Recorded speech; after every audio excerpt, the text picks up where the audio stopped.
Мелтем Пайразды іздеп, Сириядағы Иракта болып жатқан соғысты қарап, зерттеп отырады. Бір кезде біреулер келіп басына қап кигізіп алып кетеді. Бөлімшеге әкеп тергейді. Чинардың үйінде Айшагүл мен Чинардың тойы болып жатыр. Некелері қиылады. Пайраз Эданы іздеп сол үйге келеді. Сол жерде Айшагүлдің тойы екенін көреді. Өз көзіне өзі сенбей тұрады. Айшагүл де қарап тұр. Пайраз кетіп қалады. Айшагүл талып қалады. Барлығы жүгіріп келеді. Айшагүлді ауруханаға алып кетеді. Той тарқайды. Пайраз не істерін білмей келе жатыр. Мұнтазға келеді. Айшагүл шетелде дегенің қайда, ол неге басқаға тұрмысқа шығып жатыр? Ол үйде Айшагүл не істеп жүр деп бақырады. Мұнтаз түсіндіріп айтады. Ол өз теңін тапты, сол үйдің келіні болды деп айтады. Пайраз ашуланып жатыр. Эда келеді. Айшагүл ауруханада. Әкесіне, мен Пайразды көрдім деп айтады. Әкесі, Пайраз өлді, сені психиатрға көрсетеміз деп айтады. Жоқ, ол шынымен маған қарап тұрды деп айтып отыр. Пайраз, Эда, Мұнтаз үшеуі біраз ұрсысады. Пайраз Айшагүлге барамын деп кетпекші болады. Эда, ол сені көріп талып қалды, ауруханаға алып кетті деп айтады. Онда ауруханаға барамын деп шығып кетеді. Айшагүл палатасынан шығып кетіп бара жатады. Артынан Пайраз келеді. Айшагүл бірдеңені сезіп артына қарайды. Көзіме елестеп тұрма деп біраз тұрып қашады. Пайраз соңынан жүреді. Айшагүл, кет, сен өлгенсің, кет деп қашып бара жатыр. Біраз жүріп отырып қалады. Пайраз келіп, Айшагүл, бұл мен дейді. Жоқ, сен өлгенсің, кет деп Айшагүл не істерін білмей отырады. Жоқ, мен өлген жоқпын деп қолын созады. Сен тірісің бе деп құшақтайды. Жылап құшақтасып біраз отырады. Мен сенің мәйітіңді көрдім ғой. 2 жыл бойы қайда жүрдің? Маған бір қоңырау шалуыңа болатын еді ғой, басымнан не өтпеді менің деп Айшагүл жылап отыр. Пайразда үн жоқ. Мен тұрмысқа шықтым деп айтады. Неге шықтың, сені қинап берді ме деп сұрап отыр. Неге қинайды, кім қинапты, мені өз еркіммен шықтым. Сені ұмыту үшін шықтым деп айтады. Чинар палатаға кіріп Айшагүлді іздейді. Медбике мына жаққа кетті деп көрсетеді. Айшагүл, Айшагүл деп дауыстайды.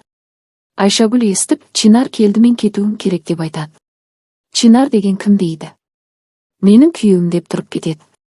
Пайраз есеңгіреп отыр. Өзінің қабіріне келіп қаза бастайды. Мұнтаз келеді. Мұнтазға ұрсып, бәріне сен кінәлісің, өле салуың керек ет деп ұрсады. Қабірінде жатады. Айшагүл палатасында жатыр. Таңертең Пайраздың бейітіне Умран мен Иса келеді. Пайраз атып тұрады. Умран талып қалады. Иса да сос деп тұрып қалады. Мына гүл маған шығар, әкел бері деп алады.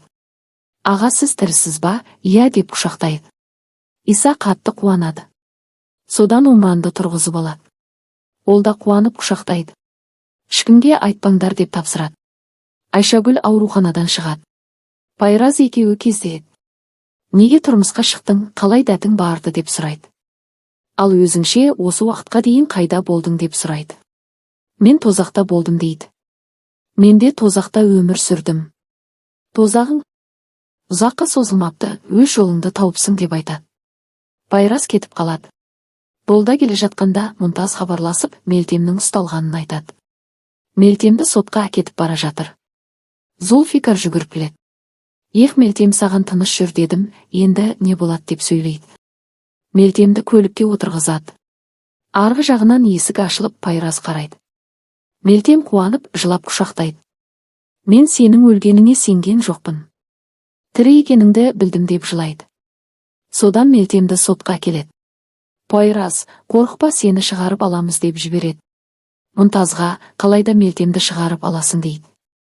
Жарайды, шығарамын, сен де біздің тапсырманы орындайсың деп айтады. Таңертең шетелден Синан келеді. Пайраз күтіп алады. Екеуі Исаның мектебіне келеді. Синан Исамен көріседі. Исамен қоштасып, Иса автобусқа мініп кетеді. Олармен бірге бір ер адам мінеді. Қолында жарылғышы бар. Пайразға Эда келеді. Тапсырманы орындайықта деп екеуі ұрсып тұрғанда автобус жарылады. Пайраздар аңқиып қарап қалады. Барлық бала сыртта жатыр. Адамдар жиналады. Пайраз Исаны іздейді. Иса деп айқайлайды. Автобустан Иса шығады, Исаны көтеріп алып кетеді. Эда басқа балдарға көмектесіп жүр. Пайраз Умранға хабарлап айтады. Барлығы ауруханаға жүгіреді. Исаны ауруханаға әкеледі. Умран, Бахрилер барлығы келеді. Пайраз оларды көріп тығылып қалады. Умрандар жылап жүгіріп келеді. Исаға ота жасап жатыр. Кейін Умран Пайразбен көріседі. Айшагүлге естіп келеді. Кешке Пайраз бен Синан ауруханаға келеді. Айшагүл шығып Пайразбен сөйлеседі. Екеуі тағы ұрсысады. Мелтем әлі түрмеде отыр. Бахри бір танысының дәмханасына келіп отырады. Пайраз келіп отырады. Бахри аңқиып қарап қалады. Содан екеуі де тұрып құшақтасады. Екеуі де еңкілдеп жылап тұрады. Отырып сөйлеседі. Қайда болғанын сұрайды. Пайраз айтып береді. Екеуі біраз отырып сөйлеседі.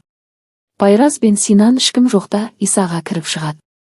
Айшагүлдер үйінде тамақтанып отырғанда Эда Пайраз бен Синанды үйіне алып келеді. Бұл менің күйеуім Хикмет деп таныстырады. Айшагүл аңқиып қарап қалады. Невра ханым қуанып басын изейді. Чинарда жақсы қарсы алады. Эда Хикмет енді осы үйді күзететін болады деп айтады. Сыртқа шығып кетіп бара жатқанда Айшагүл алдарынан шығып не болып жатыр. Бұл қандай ойын деп сұрайды.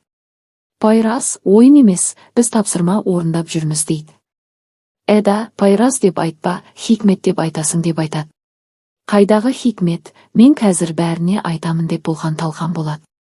Бахри үшін жинап Пайраздың тірі екенін айтады. Айшагүл мен Синан аулада сөйлесіп отырады. Синан жаназадан соң мені бір үйге апарды, сол жерде әкемді көрдім деп айтып қояды. Айшагүл таңданып, сен сонда 2 жыл бойы біліп жүрдің ба деп сұрайды.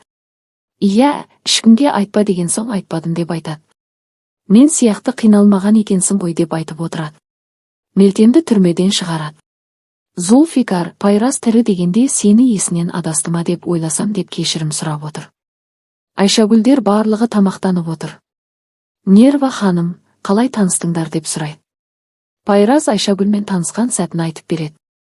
Айшагүл Чинармен қалай танысқанын айтып береді. Чинар мені өлімнен құтқарды, өмірге қайтадан әкелді.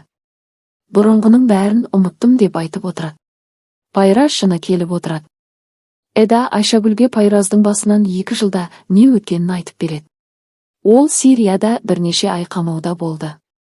Оны қинады, доққа салған, мен оны көргенімде құр сүлдері ғана қалған еді. Сен үшін тірі қалды. Сенімен қайтадан қауышамын деген үмітпен ол тірі оралды. Оның орнында басқа біреу болғанда баяғыда өліп қалар еді.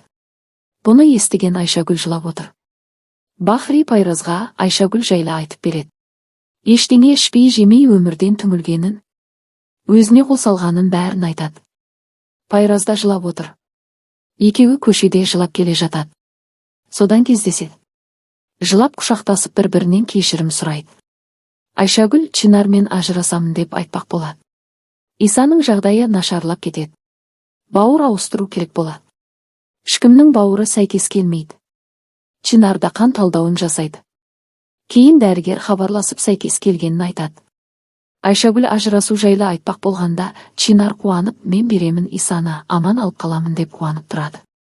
Невра ханым қарсы болады. Сенен басқа адам табылмады ма, әкесі бар, шешесі бар, басқа адам тапсын деп ұрсады. Умрандар қуанып рахметін айтып құшақтайды. Бахриде қуанып рахметін айтады. Дәрігер Чинарды тексеріп, Чинарға отаға түсу қауіпті деп айтады. Чинар Айшагүл үшін басын қатерге тігіп бауырын беретін болады. Өзі қолхат жазып береді. Иса екеуін отаға алып кетеді.